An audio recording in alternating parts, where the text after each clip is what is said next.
boa tarde. Um aplicativo desenvolvido pelo Tribunal de Justiça do Paraná traz mais celeridade e praticidade. A tecnologia permite aos magistrados visualizar todos os seus processos em um único lugar. Pelo próprio celular, será possível assinar acórdãos, declarar votos e proferir conclusões de primeiro e segundo graus. Eu sou Rafaela Vivas e o aplicativo TJPR Jus é um dos destaques desta quinta-feira, dia 7 de setembro. Agora vamos aos demais. Representantes dos 3 poderes comparecem ao desfile de 7 de setembro em Brasília. Superior Tribunal de Justiça decide que gratuidade de justiça não alcança serviços prestados pelas juntas comerciais. E ainda, formando gerações. Estudantes de escola gaúcha conhecem de perto o sistema de justiça do Estado.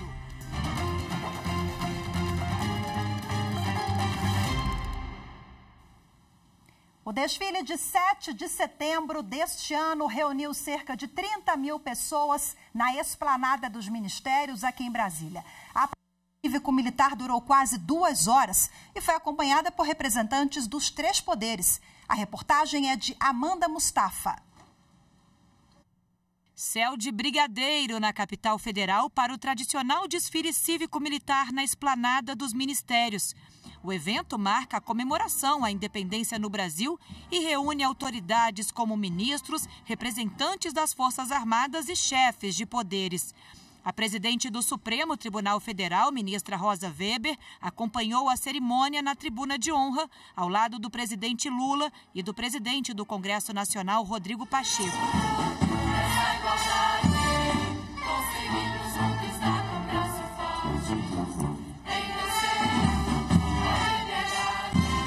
O público acompanhou a passagem das tropas das Forças Armadas, Marinha, Exército e Força Aérea, com veículos e aeronaves, além da apresentação de escolas públicas do Distrito Federal e do Corpo de Bombeiros. Este é o primeiro 7 de setembro do novo governo. A ideia do Executivo nesta celebração é ressaltar a união nacional, a democracia e a relação institucional entre o Poder Civil e as Forças Armadas. 4 eixos temáticos marcaram o desfile: paz e soberania, ciência e tecnologia, saúde e vacinação e a defesa da Amazônia. A apresentação da Esquadrilha da Fumaça com acrobacias aéreas encerrou o desfile.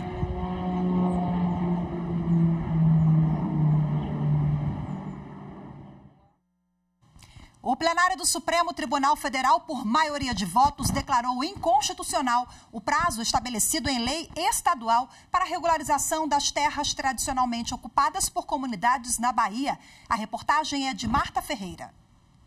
Comunidades por fundo ou fecho de pasto são aquelas que têm um jeito de ocupação tradicional dos seus territórios.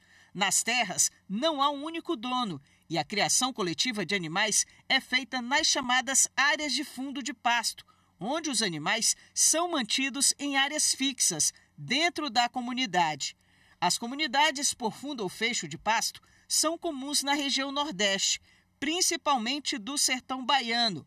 Os territórios têm cerca de 200 anos de história. Em 2013, foi editada pelo governo da Bahia a Lei 12.910, que trata da regularização de terras públicas estaduais, rurais e devolutas.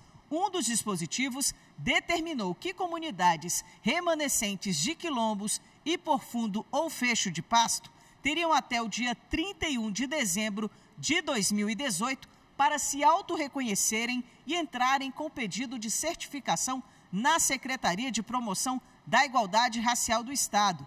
Para o Procurador-Geral da República, esse dispositivo é inconstitucional por entender que houve ofensa ao direito de preservação de identidade dessas comunidades. Assim, em 2017, o então Procurador-Geral da República, Rodrigo Janot, entrou com a ação no Supremo.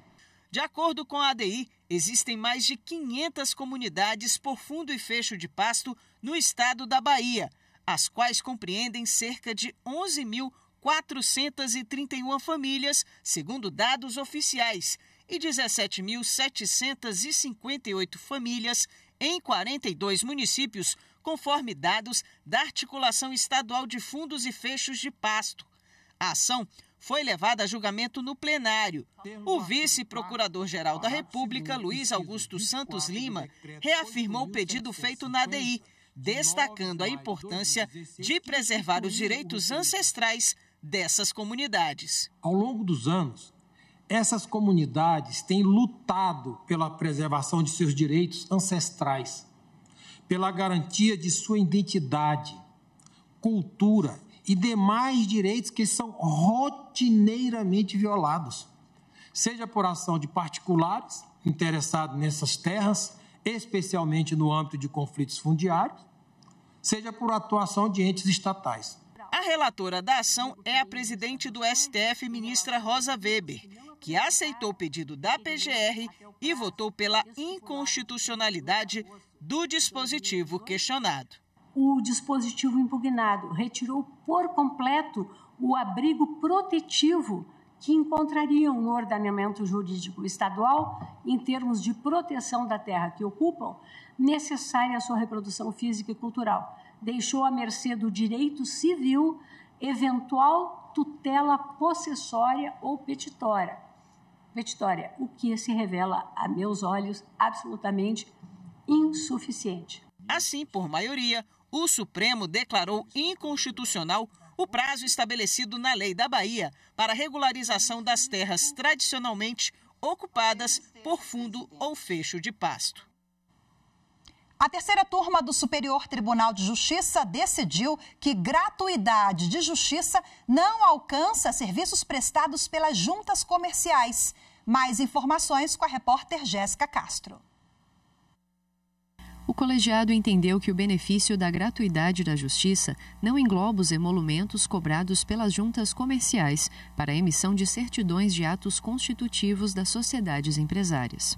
A terceira turma destacou que o Código de Processo Civil traz um rol exemplificativo de despesas cobertas pela gratuidade de justiça e que a Lei 8.934 de 1994, que dispõe sobre o registro público de empresas mercantis e atividades, por sua vez restringe as isenções de preços pelos serviços de juntas comerciais aos casos previstos em lei. No caso julgado, durante a fase de cumprimento de sentença de uma ação de indenização por danos morais, com o objetivo de instruir eventual requerimento de desconsideração da personalidade jurídica, a parte autora pediu a expedição de ofício à Junta Comercial de Minas Gerais para que apresentasse cópias dos atos constitutivos averbados nos assentamentos da ré. Em decisão interlocutória, o pedido foi negado, sob o fundamento de que as certidões poderiam ser obtidas diretamente pela parte. O Tribunal de Justiça de Minas Gerais manteve a decisão e acrescentou que, mesmo a parte tendo direito ao benefício da justiça gratuita, não caberia ao Poder Judiciário Estadual impor a gratuidade dos serviços em questão. No recurso especial dirigido ao STJ, foi sustentado que a não obtenção das certidões impediria o prosseguimento do processo, comprometendo a efetividade da tutela jurisdicional. O recorrente também equiparou as juntas comerciais aos notários e registradores para fins de fornecimento de informações requeridas pelo Judiciário e defendeu que o custo dos documentos pretendidos estaria incluído na gratuidade de justiça. Ao ter o voto acompanhado pela terceira turma para confirmar a decisão do Tribunal de Justiça de Minas Gerais, a ministra Nancy Andrighi ressaltou que só seria cabível a expedição de ofício pelo juízo se ela fosse necessária à correta solução da controvérsia ou se ficasse provado que houve negativa imotivada de fornecimento das informações pela junta comercial. A seguir, vamos conhecer o aplicativo do Tribunal de Justiça do Paraná, que vai dar mais agilidade ao andamento dos processos. Os detalhes em instantes, voltamos já.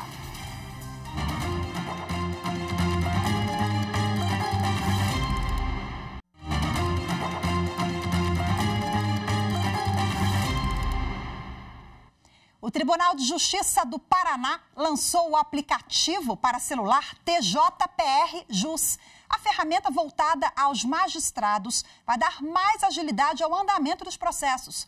Confira na reportagem de Joenalva Porto. presidente do TJPR, desembargador Luiz Fernando Tomasi Keppen, juntamente com o ministro Luiz Edson Fachin, lançou oficialmente o aplicativo com a assinatura do primeiro ato jurídico por meio da ferramenta, liberando desta forma o app para uso dos magistrados. O TJPR Jus permitirá a juízes e desembargadores que visualizem todos os seus processos em um único lugar. Com desenvolvimento conjunto envolvendo o Ateliê de Inovação e o DETIC, o aplicativo está regulamentado pelo Conselho Nacional de Justiça e tem como um dos pilares a segurança. Todos os processos que foram utilizados para chegar a esse resultado foram de inovação. Então, nós fizemos várias rodadas de Design Thinking, Design Sprint com usuários magistrados para chegar ao melhor resultado antes de conceber toda a interface, todas as aplicabilidades que seriam entregues, para depois trazer para o DETIC fazer o desenvolvimento da parte de segurança, que é a parte mais importante, que foi a que tomou mais tempo, e da parte de interface do usuário e de conexão aos sistemas do Projut. O TJPR Jus está disponível nas lojas Apple e Android. Ele está alinhado ao projeto Smart Justice e acompanha as evoluções tecnológicas e as demandas do judiciário e da população. A expectativa é de que, no futuro, ele receba novas funcionalidades. A ideia é ter, daqui para frente, uma plataforma de desenvolvimento mobile que vai permitir não só incluir novas funcionalidades nesse aplicativo, como criar outros aplicativos conforme a necessidade surge. Ainda sobre o assunto, a repórter Carolina Chaves conversou com o presidente do Tribunal de Justiça do Paraná, o desembargador Luiz Fernando Keppen. Vamos acompanhar. Eu queria que o senhor explicasse como surgiu, a ideia de criar um aplicativo para ter acesso aos processos. Bem, o aplicativo é uma meta da nossa gestão. Quando eu atuei aí no Conselho Nacional de Justiça como conselheiro, eu já usava o PJE aplicativo, funcionalidade que muito ajuda aqueles que precisam acessar e, sobretudo, assinar documentos. No caso do Conselho Nacional de Justiça, os conselheiros.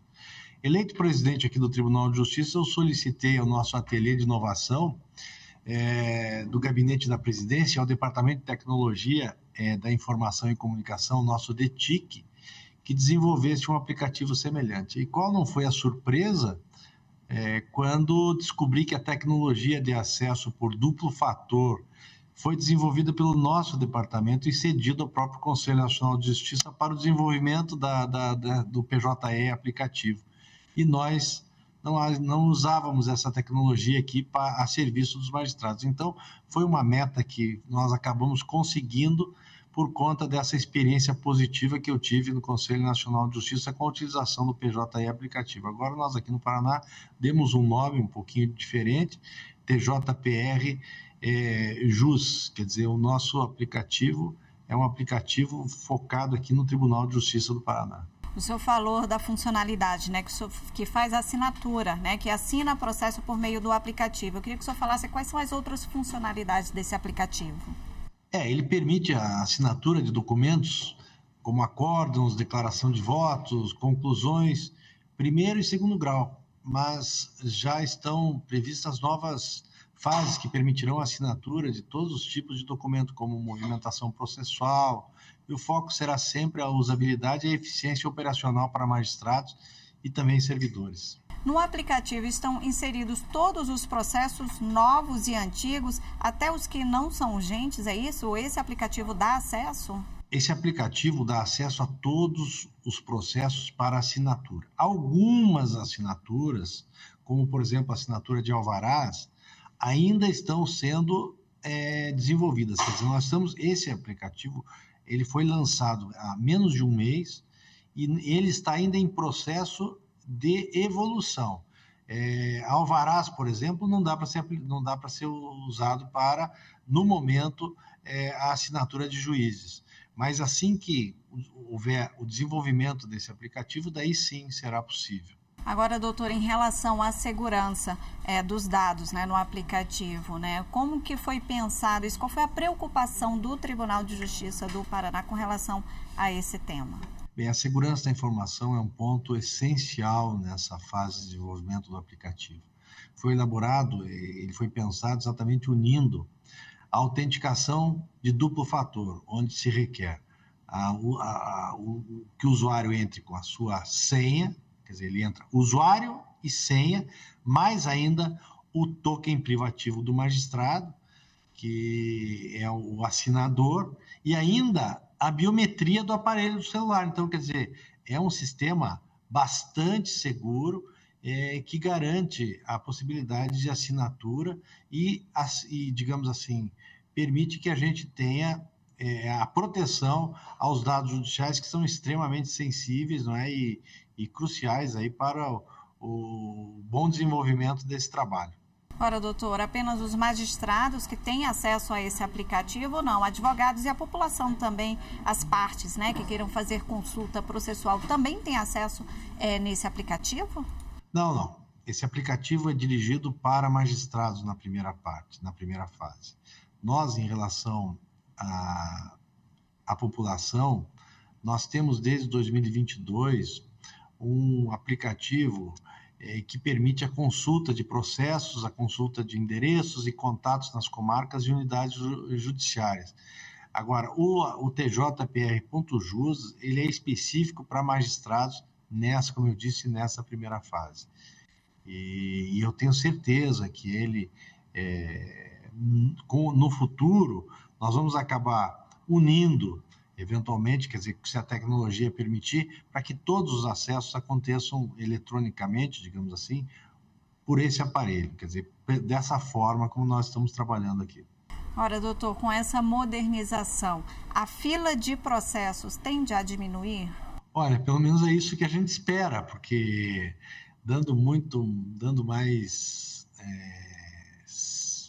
agilidade para as assinaturas, que antes eram bastante burocratizadas, o que nós esperamos é que realmente essa utilização permita que a gente tenha uma maior eficiência ainda do judiciário paranaense.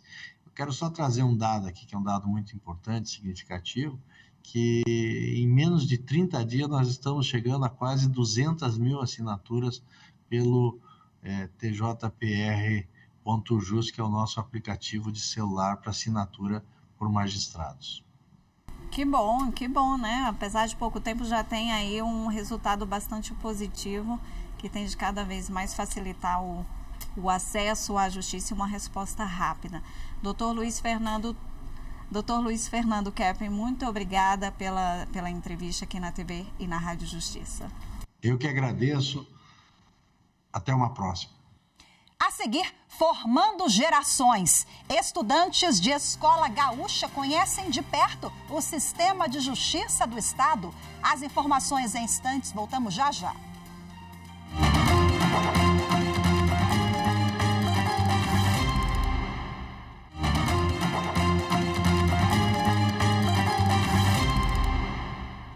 O Tribunal Regional do Trabalho da Bahia realizou um seminário sobre o transtorno do espectro autista. O evento, também transmitido online, apresentou informações sobre diagnóstico, dados estatísticos, impactos nas famílias e teve dicas de como promover a inclusão de pessoas que estão no espectro. A reportagem é de Carolina Vasco. Trazer esclarecimentos sobre o transtorno do espectro autista. Este foi o objetivo do seminário realizado pela Justiça do Trabalho na Bahia. E no momento que a gente traz servidores, magistrados, para que possam debater esse tema de maneira séria, consciente, isso faz com que a gente possa mudar a nossa visão em relação ao que pode ser feito para um melhor acolhimento, para uma melhor compreensão. E a partir daí, eu tenho certeza que a gente vai poder desenvolver um trabalho muito melhor, ajudando realmente a inclusão.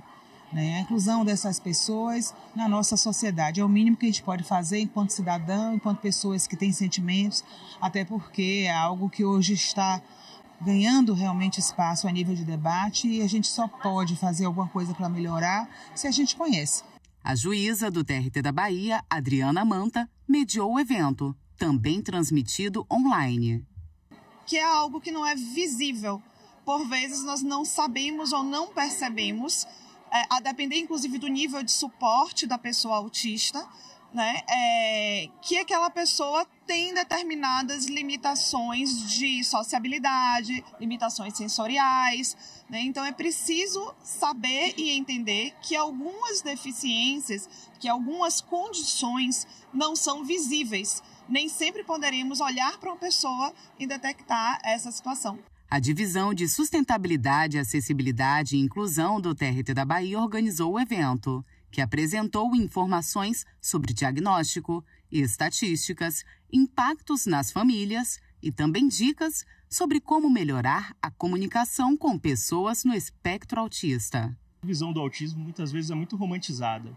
Só a noção que o autismo ele é aquela imagem de um gênio, que em geral está escondido, está guardado, quando na verdade são pessoas que sofrem bastante e que têm muita dificuldade de acessibilidade em diferentes dimensões. No trabalho, nos relacionamentos, isso começa desde a escola. Então, a gente poder tratar aqui sobre isso e sobre como isso também impacta a acessibilidade da família é de extrema importância. A advogada e cofundadora do coletivo Altimais falou da experiência como mãe de um autista e de como melhorar a inclusão. A sociedade precisa entender o autismo, conhecer e reconhecer seus sintomas, mas principalmente aceitar os desafios que ele traz, no sentido de que o enfrentamento dessa deficiência é completamente distinto de qualquer outra deficiência. Não somos melhores nem piores. Não somos melhores no sentido de termos mais direitos enquanto pessoas com deficiência. Não somos piores do que outras pessoas com deficiência, mas somos diferentes. O projeto Formando Gerações recebe escolas gaúchas para apresentar o judiciário a crianças e adolescentes. Na visita mais recente, moradores de uma cidade que não tem foro próprio conheceram pessoalmente o sistema de justiça do estado. A reportagem é de Matheus Beck. As turmas de 2º e 3º ano da Escola Estadual Guilherme Exner, de Presidente Lucena, trabalhavam em sala de aula sobre a separação dos 3 poderes da República. Só que o professor Renan descobriu o projeto Formando Gerações e teve a ideia de levar os estudantes para conhecer o exato lugar onde a justiça gaúcha acontece. Por mais que a gente veja esses conceitos em sala de aula, ainda tô presenciando isso, vendo isso dentro do lugar onde isso acontece, eu acho que fica muito mais fácil deles absorverem qualquer coisa, né? E também traz essa clareza muito maior enfim, também eu vi assim que eles surgiram várias dúvidas e coisas que até aqui, em função do tempo e tudo mais, acaba não conseguindo mais clareza, né? Mas enfim, depois eles podem ir atrás e várias coisas estão por vir ainda, eu acho que vai agregar bastante. No caso deste colégio, foi um duplo conhecimento. É que Presidente Lucena não tem foro. Ela integra, junto a Lindolfo Collor, a comarca de Ivoti. Como o Rio Grande do Sul tem 497 municípios, mas nem todos possuem um espaço formal da justiça constituído, os processos transcorrem em comarcas que abrangem mais de um município e cuja sede fica em cidades maiores. Mais uma vez, os 14 participantes se dividiram em papéis variados para julgar o crime da Rua do Arvoredo. A Marielle, que cumpriu a função de promotora para acusar a ré, garante que a atividade superou as expectativas. Eu estou gostando bastante, é uma experiência muito legal, porque a gente consegue ter o contato, então, né, como é a realidade do judiciário e tudo mais.